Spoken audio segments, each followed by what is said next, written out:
make it through in time. Everyone left in the game has already gotten placement points here, but you want to play for the next threshold. You want to continue to stay in this game here, as that's exactly what Tifa's doing with the Shadow Bomb, hopping around the builds here, trying to keep a low profile. Bizzle still in the running. One of the innovators when it comes down to Carby and pushing out with effective and clean builds. Just one of the greats of Fortnite altogether.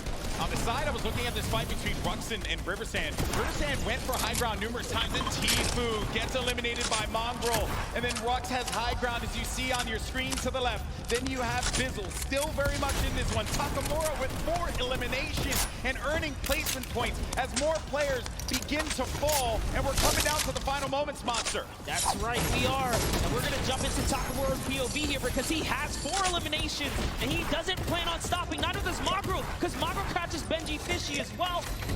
Taking a look here at Takamura, tarping out. He is going to fall down, and he's going to get shot a few times here. What he's going to do is he's going for the high ground. He sees an opportunity. It's his to take.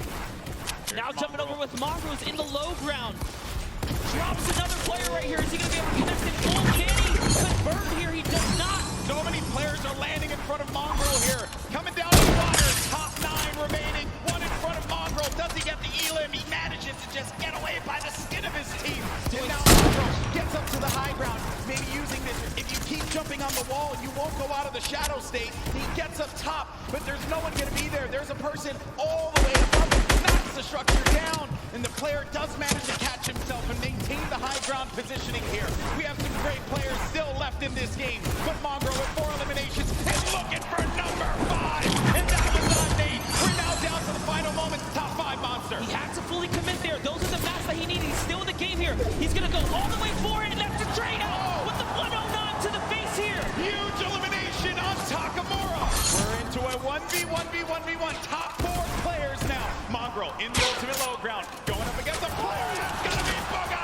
The game 1 will not be enough against Mongrel, who does get picked quite a bit. He loses a lot of HP. No more builds, but the victory royale goes to the veteran Saw, who manages to pick up a massive win.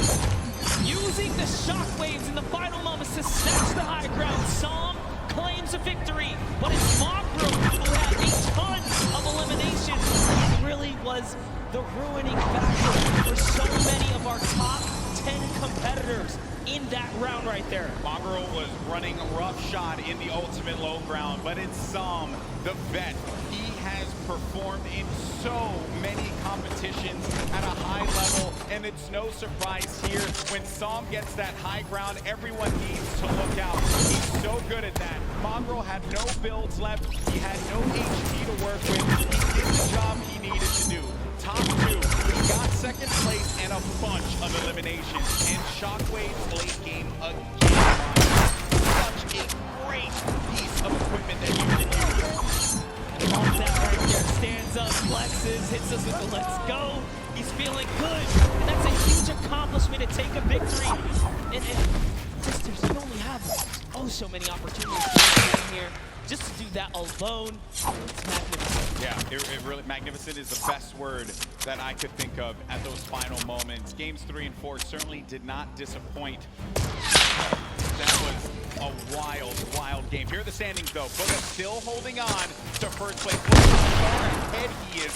8 points currently. But Psalm now jumps in to second place. Nate in third. Riversand, who's managed to put together some great games, is in fourth. Rux as well. Epic Whale in sixth.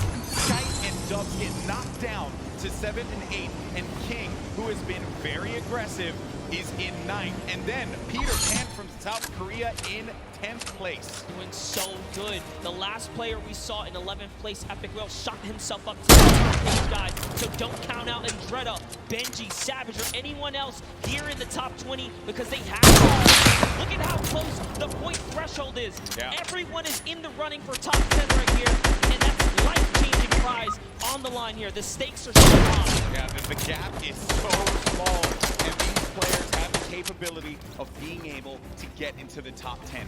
2 more games remain. Wonder who's going to take it all, but let's go down to the stage. We got Jordan standing by for winner song. And a huge Game 4 win for Psalm. Now sitting at second place in the standings, feeling really, really good right now. We're just talking about that high ground take. You said I didn't think that it was going to work, but real domination right there at the end. What was your thought process going up against such a stacked final 10 people? I mean, some of the players that were there are all capable of clutching this up. After I got the high ground, I was just focused on playing safe, make sure I don't lose the high ground, make sure no one else pushes up to take my high ground, and then I let everyone on the ground do their thing, and then I clean up.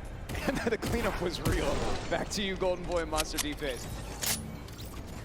Always a pleasure to hear from Psalm, a veteran in competitive Fortnite and doing it once again. No shocker there. You take the risk, you make the bold play, and sometimes it pays off. And in that instance, it definitely did. He's coming out quite pretty from there. I believe, was it second place, currently in the standings. That was a nutty game, man. He's been in top 10 this whole time since the competition has begun. He's been chipping away at places. That last one was a huge victory for him, and that is exactly what he wanted and needed here. So many great moments in that game. While we had the best seat in the house, there were some moments that maybe we didn't catch. And the good news is we got one of the best VOD reviewers in the game, always standing by to bring it all in. Thank you so much, GB. Yes, we have 2 games remaining. It looks like Psalm and Booga repeating that first game success early on. They're going to move forward at the top of the leaderboard. But for now, we're going to take a look at some of Rux's performances and some of his shots that push him up to 5th. So while we roll these clips, Rux in the end game. First, he set himself up brilliantly in the early game against Arkham. We've talked about Arkham a number of times. This duel has been going on every single game here. Rux takes the better of Arkham and gets the loadout that he needs to push on forward here with the infantry rifle and the combat shotgun, and heals to boot. Only 1 mat remaining through this entire time. Doesn't quite get those mats after finding the elimination onto Core Gaming, so he's working through old structures here, other players' structures. That's going to TTP, so he stays in front to make sure that no sound is coming for that elimination onto Slaya. He had high ground in this position. A nice shot there onto Light. Unbelievable flick shot with the combat shotgun. And then this is when I believe it was somebody else took high ground here. Beautiful retake. It's Stompy. Rux brings himself up into 5th place. That we'll see if he continues to climb. But for now, we've got 2 more games to go. Gentlemen, back to you. Thank you so much for breaking that down, Bala. Rux, who has been time and time again showing up in the top 10. We always see his name, whether it be solos or even in duos, along with Pika. Great events. So no shocker there. But this is, what a wild ride, right? We've been on 10 weeks up until this point. All these players from around the world. I love looking at that top 10 as well, man, because it truly is a great international game that we have here with Fortnite. Yeah, you saw it unfold. Like, who would have thought King would be the man to show up today and be, like, honestly, the energy for the arena here, because he has had some of the wildest moments so far in his journey through this World Cup weekend. Yeah, that's right, that's right. It's been a wild ride here, but that's going to do it for myself and Monster D-Face, the Boricua boys. There we go, brother. Always a pleasure to cast with you. Now we're going to go to a quick break. When we come back, Courage and Dr. Lupo take the stage one more time, and then we crown our Fortnite World Champion. We'll see you in just a few.